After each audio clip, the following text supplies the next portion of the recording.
Okay, good morning. So last week, just to recap, we're discussing the question of somebody who forgot to be mafresh challah from the chametz bread, chametz challah that they were eating on Erev Pesach. And we recounted the story, and the bottom line was he was mafresh challah, designated challah on Shabbos, and he gave it to a Kohen child to eat.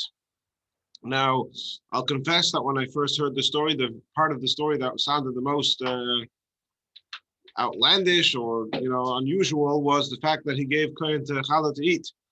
But as we saw last week, in fact, halachically, it's perfectly legitimate not to give challah and diaspora to Kohen to eat. And at most, it's a minhag not to, and doesn't seem to be a very 100% clear reason why not.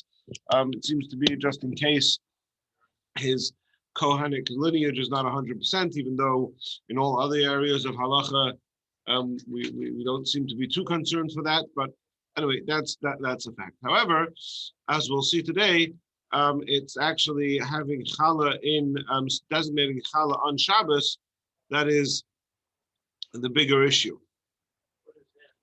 So, first of all, there's the concept called oichel mashayir, which we already touched upon last week.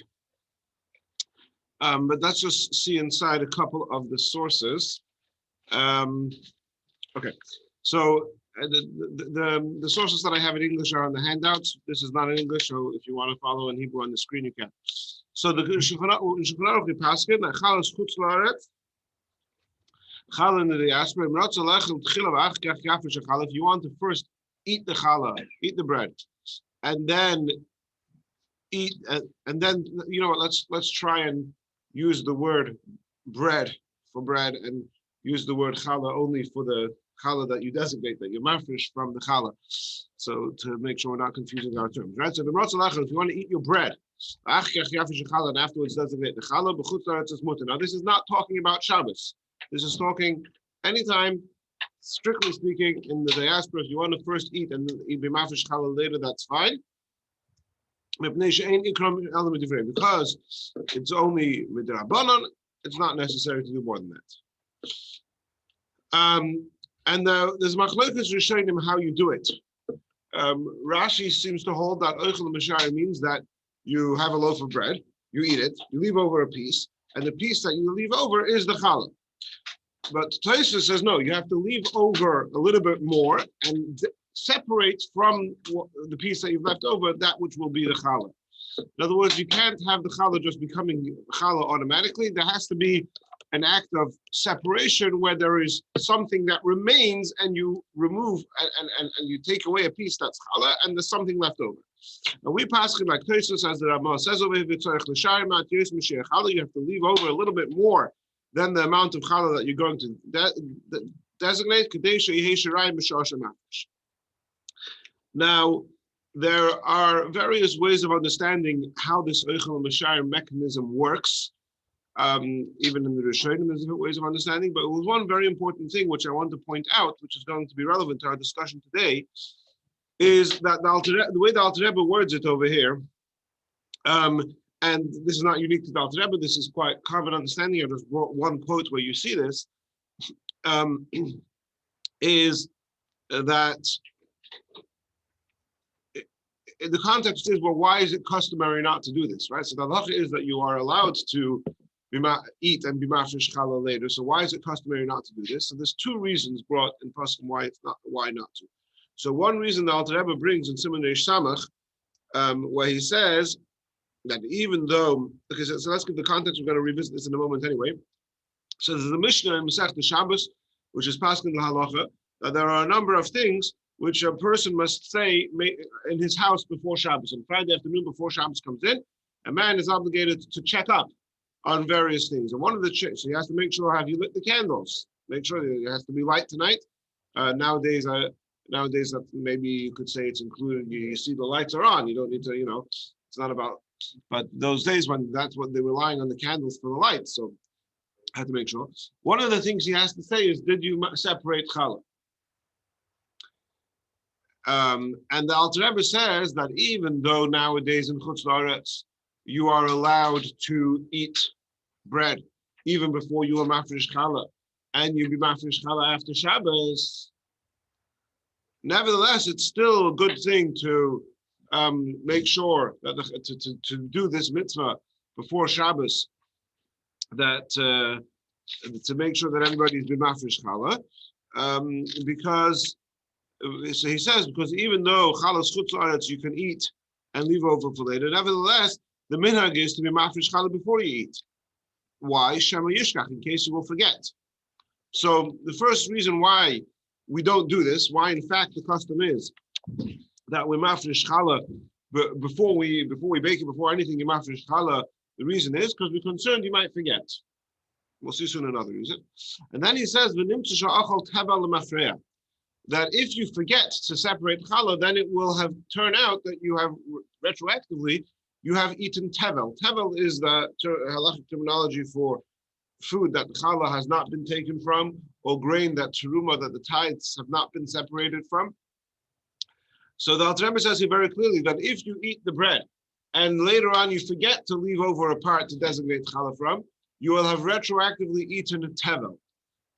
And I think we could infer from here that if you do designate challah later, then you have retroactively not eaten tevel. You have fixed what you ate before.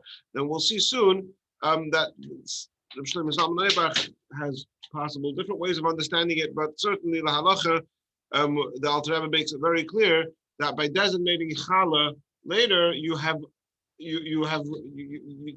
rectified that which you have eaten before. Now, the other reason why it's customary not to eat challah. One second.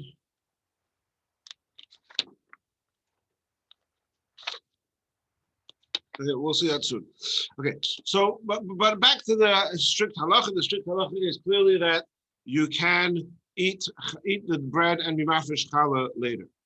Now, when you mafresh challah later, so again, you have a loaf of bread, a few loaves of bread, you eat it, you leave over one loaf, and then you're taking a piece to designate as challah. Do you make a bracha lahafresh challah on that mitzvah which you're doing later? Or can you only say lahafresh challah if you're doing it, you're separating challah, and you have the rest of the bread left to eat? So the normative approach is clearly, I found it explicitly in the Aruch HaShulchan, and there's a number of other references where it seems to be taken for granted that yes, you would say a bracha. You can say a bracha, you can eat the bread, leave over a piece to be mafresh challah from, make a bracha,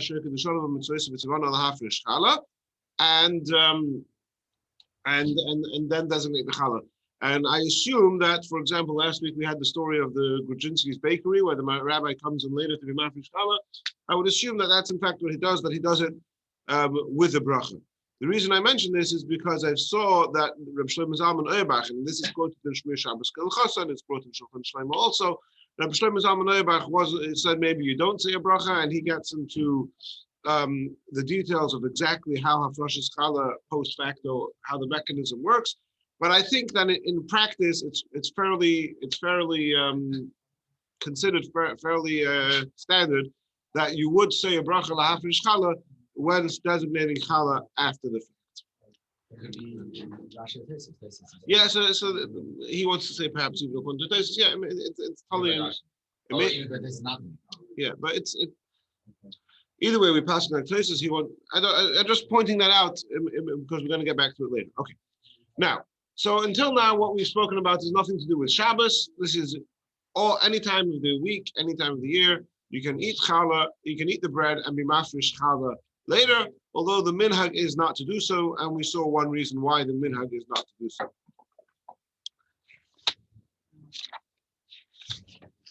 One second.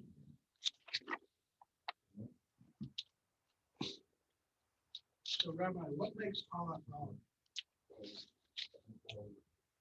Can you elaborate on the question? What makes it different from like other bread? Nothing. How? So yeah, you're raising a very good point. We're actually going to touch upon that soon. But challah is a colloquialism. The fact that we call the bread that we use on Shabbos challah is just it doesn't, at least at face value, there's no religious significance to that. Okay, and let's actually read. If you look on the pages I gave out on page 1, line 31, and this is a translation of the Alter Rebbe Shulchan Aruch from Siman Reish Samach, Sif Hey.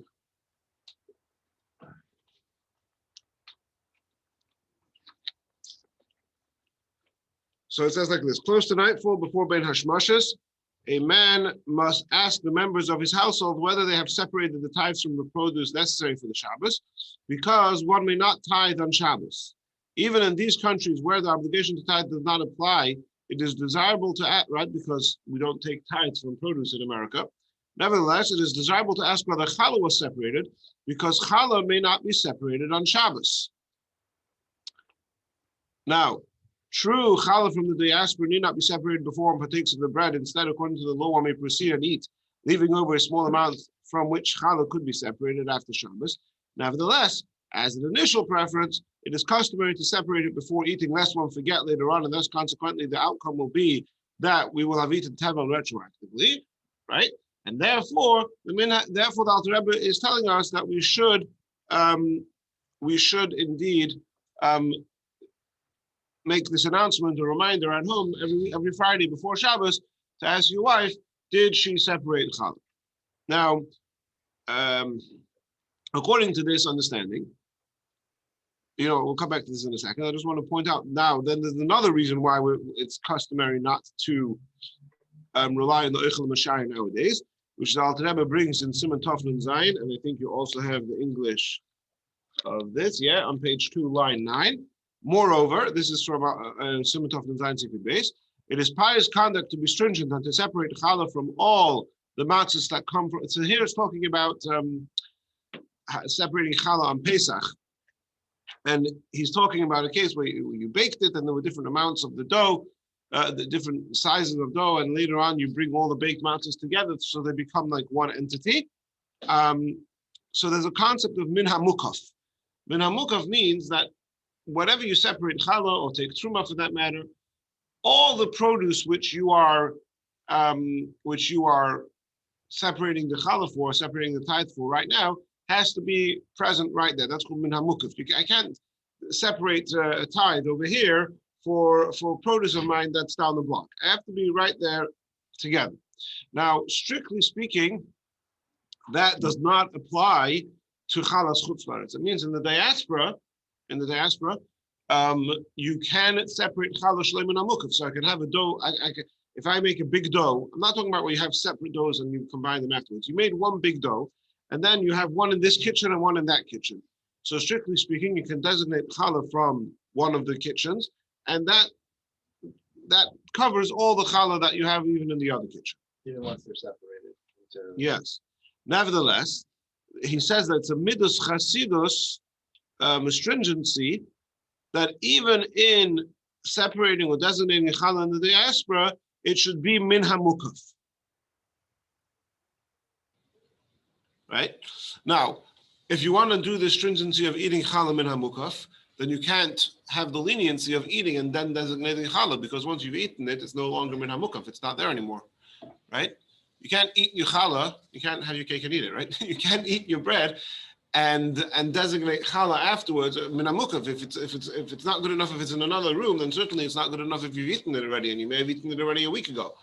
Right, so that comes into the context of challah of matzah. We're not going to get into all the details, which are the subject of Siman Tov Nun Zayin, but the relevance to our discussion is that that's another reason why it's customary usually not to rely on this leniency of Eichel Mashayir, that you may partake of the bread before designating challah. Now, what comes out from all of this, by the way, is that it is indeed customary for a husband every Friday before he goes to shul to ask his wife, did you separate challah? And that's the custom. And it would seem also from here that that's only in chutz la'aretz, but that in Israel, it's an obligation, right? And if Emmanuel's son-in-law leaves to shul in Beersheba without reminding his wife, asking her if she took challah, he has transgressed, he has violated this Mishnah, this halacha. And yet, in practice, this is not something that we actually observe people doing, not in Chutz La'aretz and not in Eretz Yisrael. And so we have our trusted friend, the Ish Avraham, who 2 weeks ago we discussed when he says, how come there's a mitzvah to say the bracha on the trees and how come nobody says it? And indeed, he had a way to justify it, and he's always has ways to justify things, even very creative ways, justifying prevalent customs. And so here too, he does not forsake us. And the Eshel Avram says a very interesting thing, which leads right into what you were saying, David Yehuda. He says like this. In the Holy Shulchan Aruch, it says that you have to remind them, did you take challah? And I've never seen or heard anybody do this. By the way, early on, I might put this in the footnote. Early on, he says that the minhag is that the husband prepares the Shabbos candles for the wife to light. So he says that could be in fulfillment of the Mishnah saying that, let me get a bit bigger. That could be in fulfillment of the, 1 second. Hold on. That could be fulfillment in the Mishnah saying that you have to remind your wife to light the candles. So we fulfill that by actually preparing the candle, participating in the preparation of the candles ourselves. Anyway, but he says like this about, I've never seen anybody do this. And he says the reason is that nowadays we call the bread challah. Why do you call the bread challah? He says by calling the bread challah, so you always have an automatic built-in reminder to separate challah. This is bread. Why are you calling it challah? Oh, you're calling it challah because there's a mitzvah to designate to separate challah, and therefore you have an inbuilt reminder, and we don't have to think. I must say that this is halachically speaking, this is some,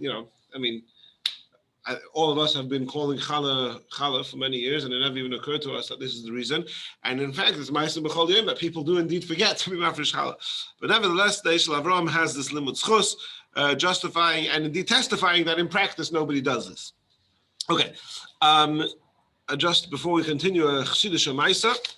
So there was a chassid in Montreal called Rabbi Label Kramer, and I think he's actually my cousin's grandfather. Anyway, so Rabbi Label Kramer, the Frierdiker Rebbe told Rabbi Label Kramer that there's three things. It says in Shulchan Aruch there's three things you have to say before Shabbos. Asartem, did you take the tithes, which also includes challah, but the word is asartem, did you take the tithe? The second one is aravtem, did you make an eruv? In other words, again, nowadays, the Bezdin of the city makes the eruv, right? But it used to be that everybody on their little street made their eruv. And did you light the candles? So the Frierdiker Rebbe told Rabbi Kramer, this means you have to ask yourself the following. Asartem, which can be read as, did you make rich? Who did you make rich this week? Who did you help? Who did you do a favor? Begashmius, who did you help this week? Aravtem, did you make an eruv? Also means sweet. Who did you help to have a sweet week this week? And if you do those two things, then Hadliku Hasaner, then Hashem will indeed brighten up your week for you. Anyway, so that's the Chassidish attach. Let's get back to over here. So now, so that's the din of Eichel HaMeshayir, that halachically speaking, you can eat and then designate challah. We've seen two reasons why, in effect, it's not, we're machmir not to do it, either because you might forget, or in order to do the midas chassidus of separating challah min hamukaf when everything is right here, present here and now. But that's the halacha. Now, what we have to do is see the halacha of designating challah on Shabbos. So there is a Mishnah. The Mishnah says this is a Mishnah which is listing out things which are rabbinically prohibited. And it is rabbinically prohibited to do the shvus, to do this on Shabbos and Yom Tov.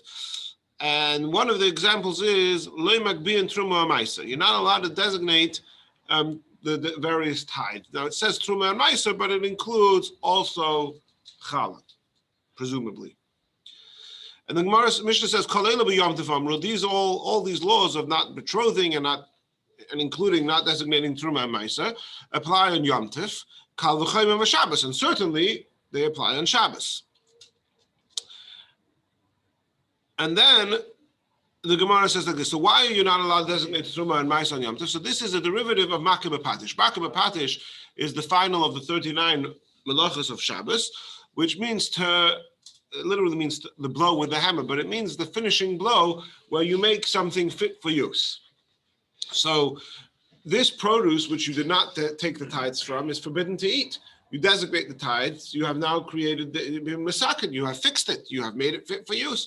So that's why it's forbidden to do it on Shabbos. It is a rabbinical violation of the prohibition to be makeh b'patish, the last of the 39 melachos, and we refer to it as masakin, which means to fix or to make fit for use. So the Gemara says, based on discussing this Mishnah, why does the Mishnah need to tell me that you may not designate Trumas and Maisos on Shabbos? Pshita, it's obvious. I know that you're not allowed to be makeh b'patish. I know you're not allowed to be masakin. So obviously you're not allowed to designate Truma and Maisos. So the Gemara says, it means the part of it that's not obvious is that you're not allowed to designate it. But even if you've already designated it before Shabbos, you may not give it to a kohen on that day of Shabbos, which we're not going to get into right now. And then the Gemara gives an example that something which was peri de tefillah ha'idna, fruit which became tevel. Remember, tevel means something that you have not designated it from, truma from. So fruit which became tevel today, for example, a dough which you need to designate challah from, that you may designate on Yom Tov and give it to a kohen. So what we see from this Gemara is a number of things. Number one, when you talk about fruit and vegetables or any produce, it can't become tevel today. It grows tevel. The only way you could have something that became tevel today is a dough, because you take flour, you take water, you mix it together. Now you have created an obligation to designate challah. So it became tevel today. So if you make dough on Yom Tov, which you're allowed to do, you're allowed to knead and bake dough on Yom Tov, right? Not on Shabbos, but on Yom Tov you're allowed to knead and bake dough. So then on Yom Tov you're allowed to designate the challah. Because you made the dough today, you're allowed to designate the challah and give it to a kohen today. So even though the Mishnah only gave the example of Truma and Meiser, of tithes, it didn't give the example of challah, we see from this Gemara that challah is included in the example of that Mishnah. So this is in Be'er Daf Lamed Vav and Lamed Zayin. Now, early on in the same Masechta, there's another Gemara, which says, and here you have this in the English also. Now, the English comes with a bit of a commentary, but it's on page one. Page one, the very top of page one. Okay?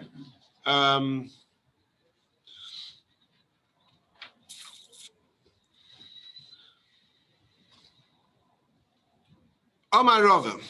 So Rava says, so first he talks about shachting a bird, and then he says, Gilgal Isa Erev Yom Tov. If a person needed a dough on the day before Yom Tov, Mafresh Menach Halas Yom Tov, you may designate challah from it on Yom Tov. Avua de Shmuel Amar, the father of Shmuel, says, no. Afilu Gilgal Isa Erev Yom Tov, Ein Mafresh Menach Halas Yom Tov. You may not designate challah on Yom Tov from a dough that was made before Yom Tov. Leimer pliga de Shmuel. So we have a machlokes. Rabbi says no. Sorry, Rabbi says yes. He's lenient. Avur de Shmuel, the father of Shmuel, says no. Leimer de pligi Shmuel ad avuha. The Amar Shmuel chutz. Okay, so what's going on in here? Why does Rabbi say you may designate challah on Yom Tov, and why does Avur Shmuel say you're not allowed to? Well, let's start the reason why you're not allowed to. Why would you not be allowed to designate challah on Yom Tov? Because we said before it's misakin. In other words, before you were not allowed to eat it, now you can eat it. So the Gemara says, hold on a second. There's a halacha of Eichel Mashayir. If you're talking about produce, taking a tithe from it, before you take the tithe, you may not eat the produce. But here, the halacha is the Eichel Mashayir. That means you are allowed to partake in the bread before you've designated challah. So you're not being masakin. Masakin is if I had something that was not fit for use, now I've separated challah and it became fit for use. This bread was fit for use even before I designated challah, because we're talking in the diaspora. In the diaspora, you're allowed to eat it before you designate challah. So why does the father of Shmuel say you may not designate challah from dough that you made before Yom Tov? You're not masakin. You're allowed to eat the dough, right?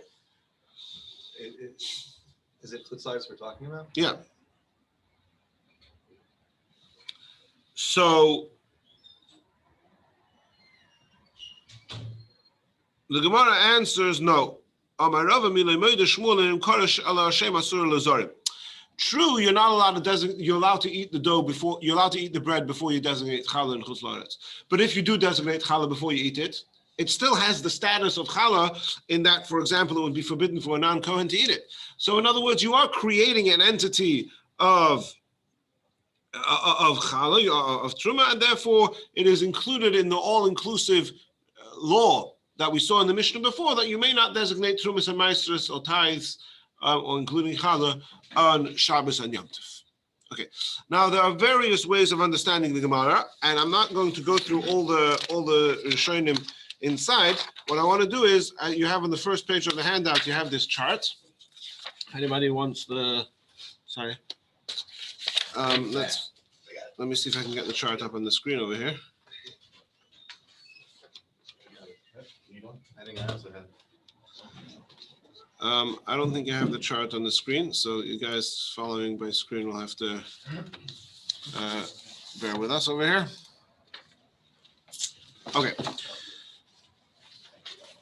So I actually reviewed the thing over Shabbos. I saw there's some typos on the chart, but let's go through it together. Okay.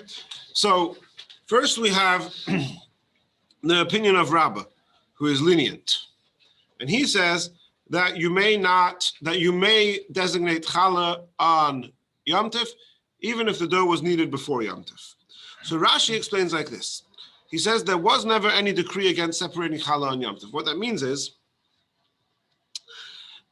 because we saw earlier, right, that if you knead a dough on Yom Tov, then you're allowed to designate challah on Yom Tov. Why? Because you're allowed to knead dough today, so obviously you have to be able to designate challah. So therefore, Rabbi says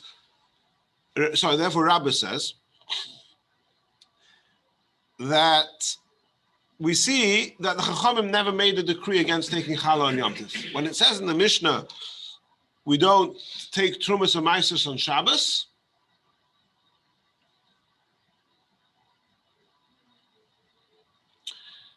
it wasn't including challah. Because challah, there was never a decree not to take challah on Yom Tov, because you may take challah on Yom Tov if the dough was needed today, so therefore you can also take the challah if it was needed tomorrow. Sorry, yesterday, right? Everyone with me so far? We saw the Gemara later explicitly says that the Mishnah doesn't refer to challah as well. So there's two ways that you could explain that Mishnah. Either, like the Ran says, you see this on the chart, it's on over here in this box over here, I quoted the Ran, that most texts of the Talmud omit that phrase. So before we read the Gemara, which says that the challah in chutz la'aretz, that the Mishnah that says you're not allowed to designate tithes, trumas and maasros on Yom Tov, includes challah, includes a prohibition against taking challah.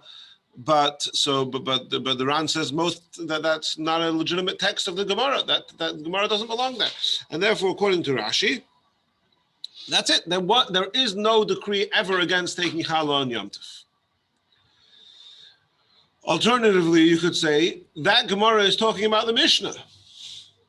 And you know what? Let's leave it there. So the l'chayra Rashi, that's what Rashi would have to say.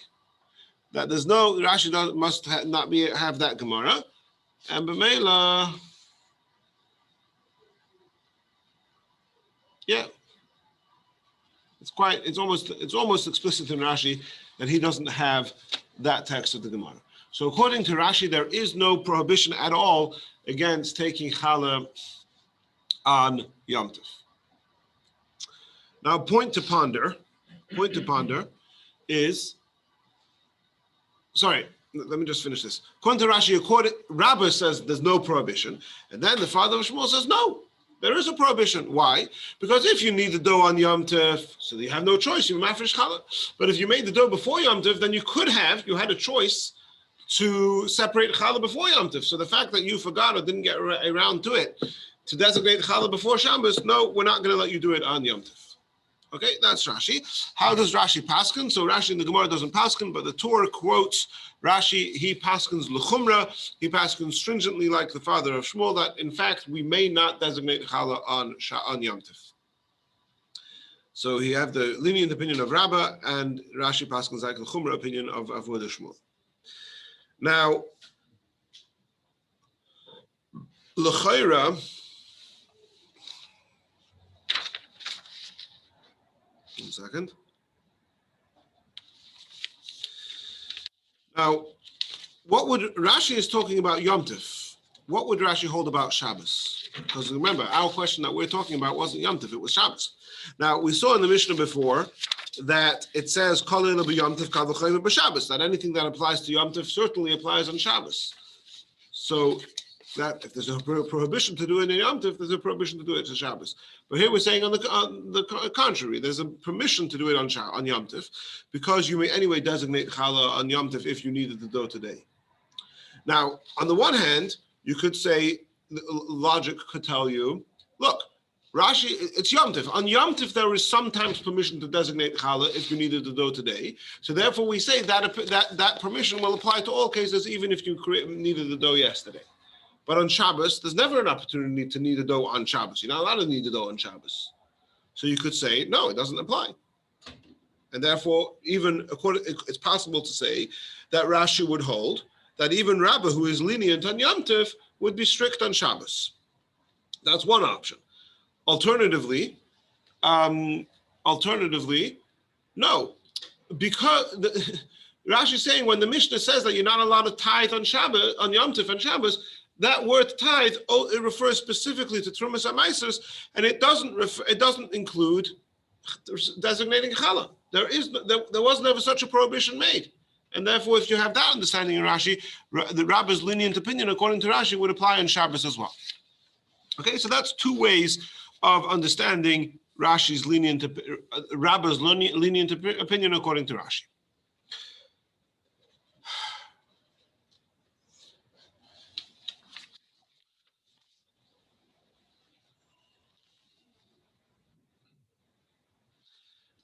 Then we have the opinion of the Rosh, the Ran, and the Ravid, and many others. That's why there's a plus sign, because there's also many others. And they say like this: no. The reason why Rabbi holds you're allowed to designate challah on Yom Tif is because we're talking specifically about the diaspora, and you have an option to do it after Shabbos, so therefore it's not masakin. But if you don't have an option to do it after Shabbos or after Yom Tif, like in Israel, then even Rabbi would agree that you may not do it. And the Rosh would say, there's a Gemara that we saw before from Lamed Zayin and Lamed Aleph that says explicitly that you may not designate challah on Yom Tif. That Gemara is talking about the Mishnah. Obviously, the Mishnah is talking about in Israel. But the Gemara here is talking about, in other words, when you're commenting on the Mishnah is talking about Israel. The Tanoim lived in Eretz Yisrael. But now in Daf Tes, when it's the Amoraim talking about their own lives, they live in Bavel, they live in Chutz La'aretz. So when we're talking about Eretz Yisrael, we say you're not allowed to designate challah on Shabbos or Yom Tif because that's misakin. Because without taking challah, you may not eat it, so therefore it's misakin. But when the Amoraim are talking in Chutz La'aretz, you're allowed to, you have an option to eat Eichel Mishar, so you are allowed to eat it, and therefore Rabbi holds you can be lenient. And the Rosh paskins l'kula. Very important. The Rosh, the Ran, the Ravid, many Rishonim, paskin l'kula like the opinion of Rabbi. And if you look at the top left box of the chart, footnote 1 and 2, I said our text of the Gemara reads Rabbi, and many Rishonim paskin like Rabbi leniently. But some have the text Rava, and if you have the text Rava, that would be another reason to be lenient because Rava is later than Avodah Shmuel, and we have a principle that halacha kabasra, that whoever came later on, we paskin like him because he obviously saw what his predecessors said, and he was able to say, nonetheless, I'm taking everything into account and I'm paskining l'kula. So if you have the text Rava, that would be another reason to be lenient. And yet others have the text Rav, and Rav is always, the halacha always follows Rav. So there's numerous reasons to be lenient. Okay. But then we have other Rishonim, primarily the Rif and the Rambam, who say no. The simple reading of the Gemara later on was that you're not allowed to designate Challah. They don't like this whole difference between Eretz Yisrael and Chutz La'aretz. And even though the Gemara explicitly suggests that we're talking here about Chutz La'aretz, nevertheless, they don't accept that. And they say that the simple reading of the Gemara later on is that you're not allowed to designate Challah on Shabbos, on Yom Tov, and therefore the halacha remains like a Vod Shmuel that you may not designate Challah on Shabbos and Yom Tov. Now, very important to see the wording over here.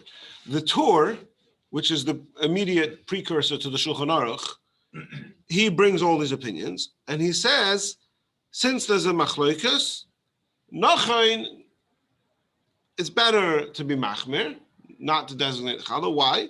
Because anyway, you have another option. You could be a Challah Meshayir.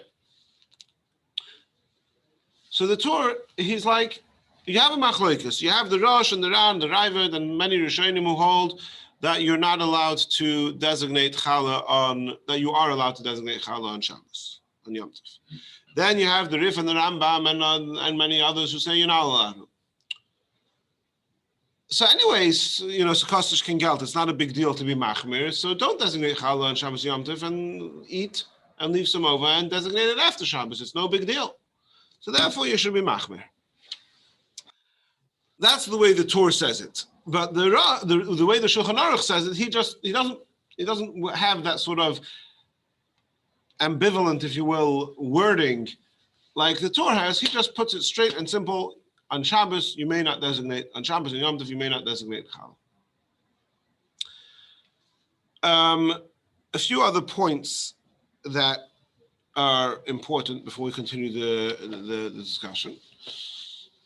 There is a whole other way to learn the Gemara, which is that Rav is talking about specifically where Gilgil Issa, where you made a dough, but where you mixed the flour and the water, but you didn't actually knead it into a dough. And that's the case where Rabbi is lenient. But if you actually had a full-fledged dough, or bread for that matter, before Shabbos, or before Yom Tov, then even Rabbi would say that you may not designate the Challah on Shabbos. So that would be a more stringent approach.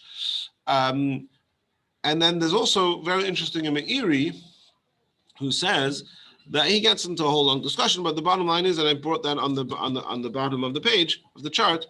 He says the reason why Rabbi says you're allowed to designate Challah on Yom Tov is specific to Yom Tov, because you're anyway busy with dough on Yom Tov. You can knead it, you can bake it, you can shape it, you can do all sorts of things with your dough on Yom Tov. So Shan, you're already busy with it. We'll let you be mafresh Challah. Now the relevance of that Meiri is because I haven't seen that the Meiri's Pirush is brought in the Torah Shulchan Aruch in the primary halachic on the Paskim, but it's interesting because the Meiri's approach wouldn't work for Shabbos. He says the permission of Rabbi to do it is only because you're anyway busy with the dough. On Shabbos, you're not anyway busy with dough. You can't shape dough or bake challah, bake bread on Yom Tov, on Shabbos. So according to the Meiri, it also wouldn't work on Shabbos. Okay, now is Azoy. So the halacha remains in Shulchan Aruch that you may not designate Challah on Shabbos in accordance with the opinion of Avod the Shmuel, and like we've just seen the Rishonim who pass in that way. Comes again the Magen Avraham. 1 second. So the Magen Avraham comes along in Siman Tov Vav in the laws of Yom Tov, and he says,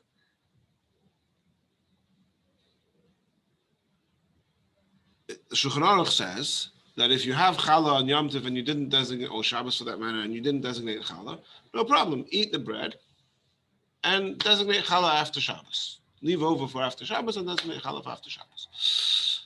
Says the Magen Avraham on Shabbos of Erev Pesach, you don't have this option because you can't leave it over. So therefore, you have no option. You have to give the whole thing to a goy. All the challah, before you eat any of it, all of it has to be given to a goy. That's what the Magen Avraham says. Now and the Alter Rebbe quotes this Magen Avraham in Siman Tov Mem Dalet, and this should be on your handouts on page page 2, line 23. Yep. Let's share the screen again.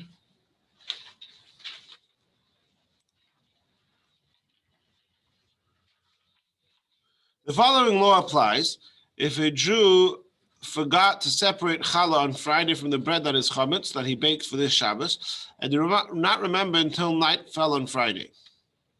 On the other Shabbos of the year, a person in the diaspora has a means of rectifying the error made with this loaf. In the diaspora, it is permitted to partake of such a loaf without separating challah, as long as he leaves over the required measure for challah and an additional small amount from the loaf, so that after Shabbos he can separate challah from this portion that was left over, separating it also for the bread that he ate on Shabbos. Partaking of the loaf is permitted because our sages ruled leniently regarding the obligation to separate challah and chutz la'aretz, allowing one to continue to eat from the bread as long as he separates challah afterwards. On this Shabbos, however, it is impossible to do so, for it is necessary to give the entire remainder of the loaf to a non-Jew as an outright gift before the onset of the 6th hour. Moreover, it is forbidden for the Jew to caution the non-Jew not to eat it and rather return it to him after Pesach, as will be explained in section 448. And if the non-Jew does not return the chametz to the Jew after Pesach so that he may separate challah from it, the Jew is considered retroactively to have eaten tevel in the Shabbos. Therefore, there is no way of rectifying this tevel. Instead, this bread cannot be eaten by the Jew on Shabbos. It must be given as an outright gift to a non-Jew in its entirety before the 6th hour on Shabbos day. And the Alter Rebbe here quotes 448:18, which is over here. It should be the next paragraph on your handouts. Yeah, page 3, line 13. Even though with regard to all matters of Torah law, when a person gives a gift, nevertheless, regards to chametz on Pesach, we ruled stringently and forbade giving one's chametz to a non-Jew with the stipulation that he return it after Pesach. Now, we're not going to get into why this doesn't apply to selling chametz to a guy. That's another discussion. But the point is that you're stuck. You can't give your challah to a guy and say, I'm giving you this as a gift, give it back to me after Pesach, and then designate challah from it, and therefore you have to give the whole thing to a guy. Okay. Now, so this is the Magen Avraham quoted by the Alter Rebbe. And it's also quoted by a number of other poskim. I think the Chayei Adam quotes it, the Eliyahu quotes it. A number of poskim quote this Magen Avraham as is. Now, interjection a moment. This halacha is not taking into account the sale of chametz. Nowadays, there's a custom that we all standard practice. We all sell chametz for Pesach. So this year, when Erev Pesach fell on Shabbos,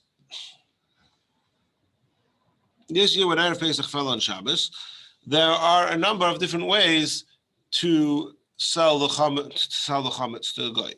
Now, what some rabbanim do is that they sell all of the chametz to a guy, but they put a stipulation in the shtar that says that if there's any chametz that I'm going to eat on Shabbos, you're giving me permission to buy it back from you, and I'll just take the chametz from you and I'll eat it on Shabbos, and then after Pesach we'll cheshbon out the difference how much I owe you, and then of course after Pesach it becomes irrelevant because then the guy sells the whole thing back anyway.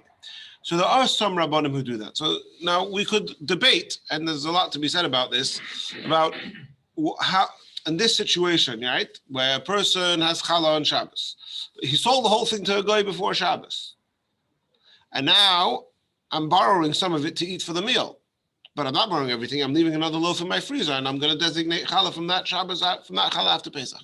So we could debate about that, if that would work, if that would be an option. However, for this, there are sources. I'm happy to discuss that after the classes. There's just not enough time to go through everything.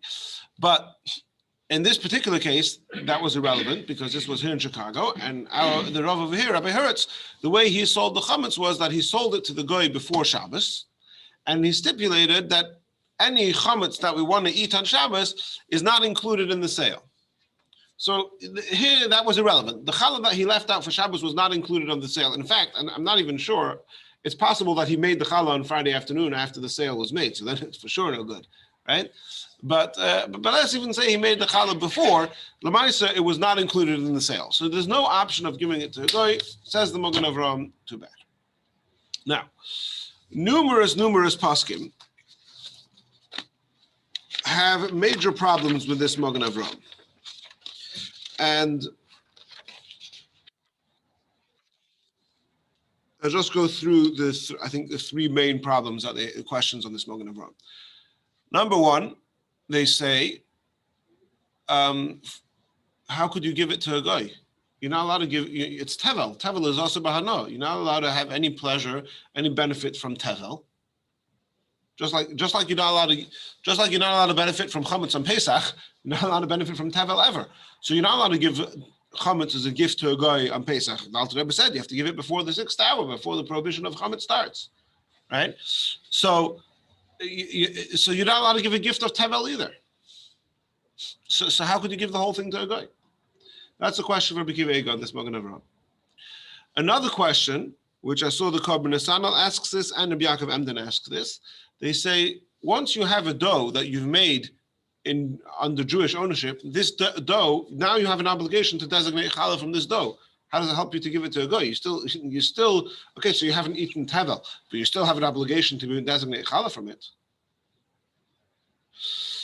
But the main problem is that all you have the Korban Nesanel and Rabbi Akiva Eger and Rabbi Yaakov Emden and Shelis Yavitz and the Panim Iris and the Big Day Yesha and many other very prominent achronim.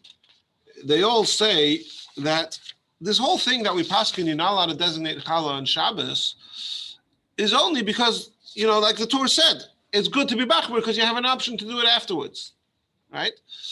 But if you don't have an option to do it afterwards because it's Shabbos Erev Pesach, and this is the only thing that you have, you don't have another Lechem Mishnah, this is the only challah that you have, then of course you could rely on the Shittah of the Rosh and the Ran and the Ravid and all the Rishonim that we enumerated before, who hold that every Shabbos of the year it's not a problem. So year round we're going to be machmir. Vasal Kostish can geld, we can be machmir, so we'll be machmir. But on Shabbos and Pesach, when there's no other option, so then we could rely on all those lenient opinions. Now, there's a couple of caveats to that, which I want to mention. So first of all, the Big Day Yesha in his tshuva, he says that he thinks that it's okay to be lenient about this, but he wants to have other people to sign off together with him. He doesn't want you to rely on him himself. And he has a few reasons why. He says, and some of these were mentioned before. He says, first of all, in other words, even though I'm telling you we have all these reasons to be lenient, there's also reasons to be machmir. Number one, Rashi perhaps only applies on Yom Tov, not on Shabbos. We discussed that before. Number two, you have the opinion of Tosfos that says that even Rabbi's lenient opinion is only if the dough wasn't fully kneaded before Shabbos. But if it was fully kneaded dough, then according to Tosfos, that would be no good. Number three, he says, this is a very interesting one. What does the Rosh say? Why does Rabbi hold there's no? Listen to this. What does Rabbi hold? Why is there no problem to be, according to the Rosh? Why is there no problem to designate challah on Shabbos? Because you're not masakin. Why are you not masakin? Because you have an option to do it after Shabbos. But here you don't have an option to do it after Shabbos, so you are masakin. Right, but nevertheless, the Big Day Yesha says no. You're allowed to eat this dough right now. There's another. It's not because of challah that you're not allowed to do it. There's a separate isser. There's a separate isser of chametz that's not going to allow you technically to leave it to do it after Shabbos. But as far as the halachas of Rosh Challah are concerned, you're not misaken. So because of all these things, he does show a little bit of ambivalence.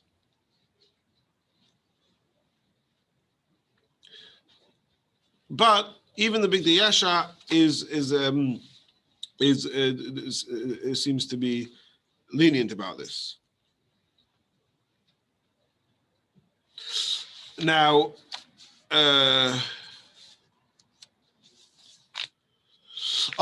so now let's get back to this situation at hand.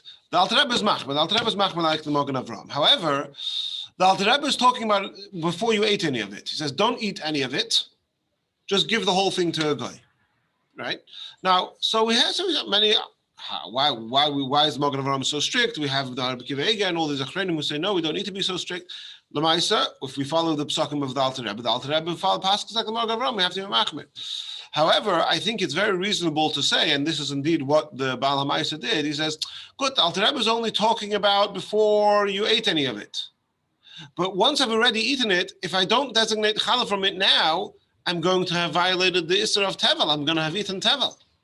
So in such a situation, perhaps even for the Alter Rebbe would agree that Kedai Heim, all these Gedolei Harichreinim and Rishonim to rely on to designate the Challah on Shabbos to save yourself retroactively from having eaten Tevel. And that's indeed what I think that's perfectly reasonable assumption.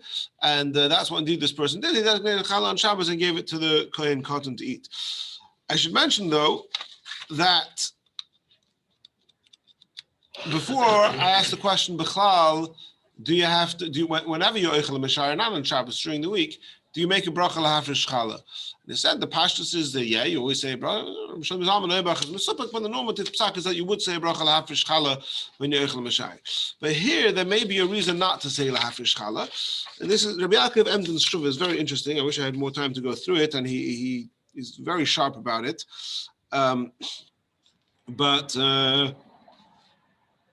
He attacks the Bari Hativ. He says it would, what he says makes no sense, and his waste of paper, and it's better to give out paper with ink on it than ink without it, paper without ink on it. But it's absolute nonsense. He's very, but he has a few things. He says, first of all, do it without a bracha. If you're going to do it on Shabbos, do it without a bracha. He says, do it without a bracha, because when you make a bracha lahafresh challah, then it's really obvious that you're doing a masakin. If you don't do it without a bracha, then it's just going on in your mind, but it's not so obvious that there's some masakin going on. Now, Rabbi Yaakov Emden is the only one who says that. The other pasuk I haven't seen say that, and even he only says it al tzad hayoser toif. Good. But that's another question. And then he also says that perhaps it would be better, I alluded to this last week, perhaps it would be better to give it to an animal of a kohen rather to a human kohen, because again, that would be sort of, it wouldn't look so obvious that it's lahafresh challah. And in order to do that, you would have to have an animal shemas nice and olive. You're only allowed to feed an animal on Shabbos if you are responsible for that animal's food. So in order to do that, you would have to find a kohen who owns a dog who's responsible for feeding that dog. You couldn't just give it to a dog in the street. I mean, it would have to, yeah, anyway. But it wouldn't just be a kohen giving it to any animal. It would have to, but based on that, I had another shaila, which I'm not 100% sure about. You remember last week we saw that Ramah says that if you give the challah to a kohen, so there's a bracha, he has to make a shayk kedushanim b'kedushas shalarim with tzivanu, I think it was lechel truma or lachilas truma. So would Rabbi Yaakov Emden hold that you don't say that bracha either? Or in other words, the bracha lahafresh challah, where you're designating the challah there, you don't want it to be obvious that you're separating challah. Once you have the challah for the kohen to then say a bracha asher kedushanim b'kedushas shalarim or not, I'm not sure if that would be a problem. And it says Rabbi Yaakov Emden is the only one, and even he only says it al tzad hayoser toif.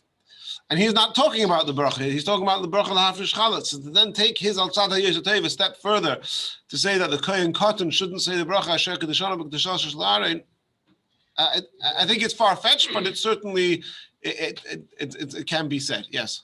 There's the question I'm thinking is, you can't carry the challah to the kohen, Right. to give it to an animal, which means the kohen can't bring the animal over to your house unless it's within the area.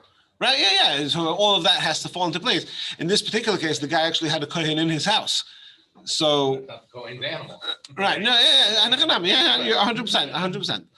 Okay, so that's basically the end of the sugya, and I think justified very well the halacha l'maisa that this person did.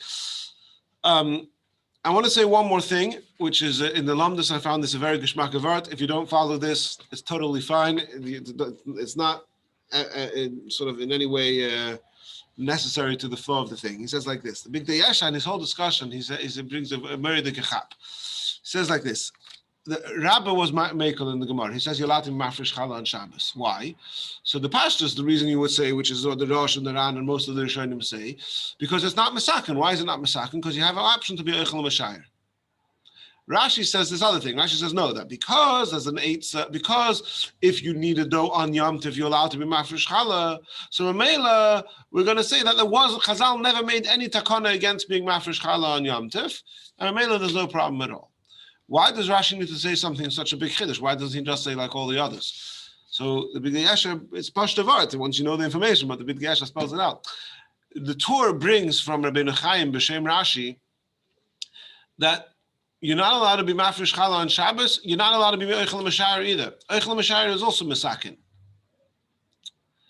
So the Rosh is saying you're not misakin because you have an option of being an eichel mashayir.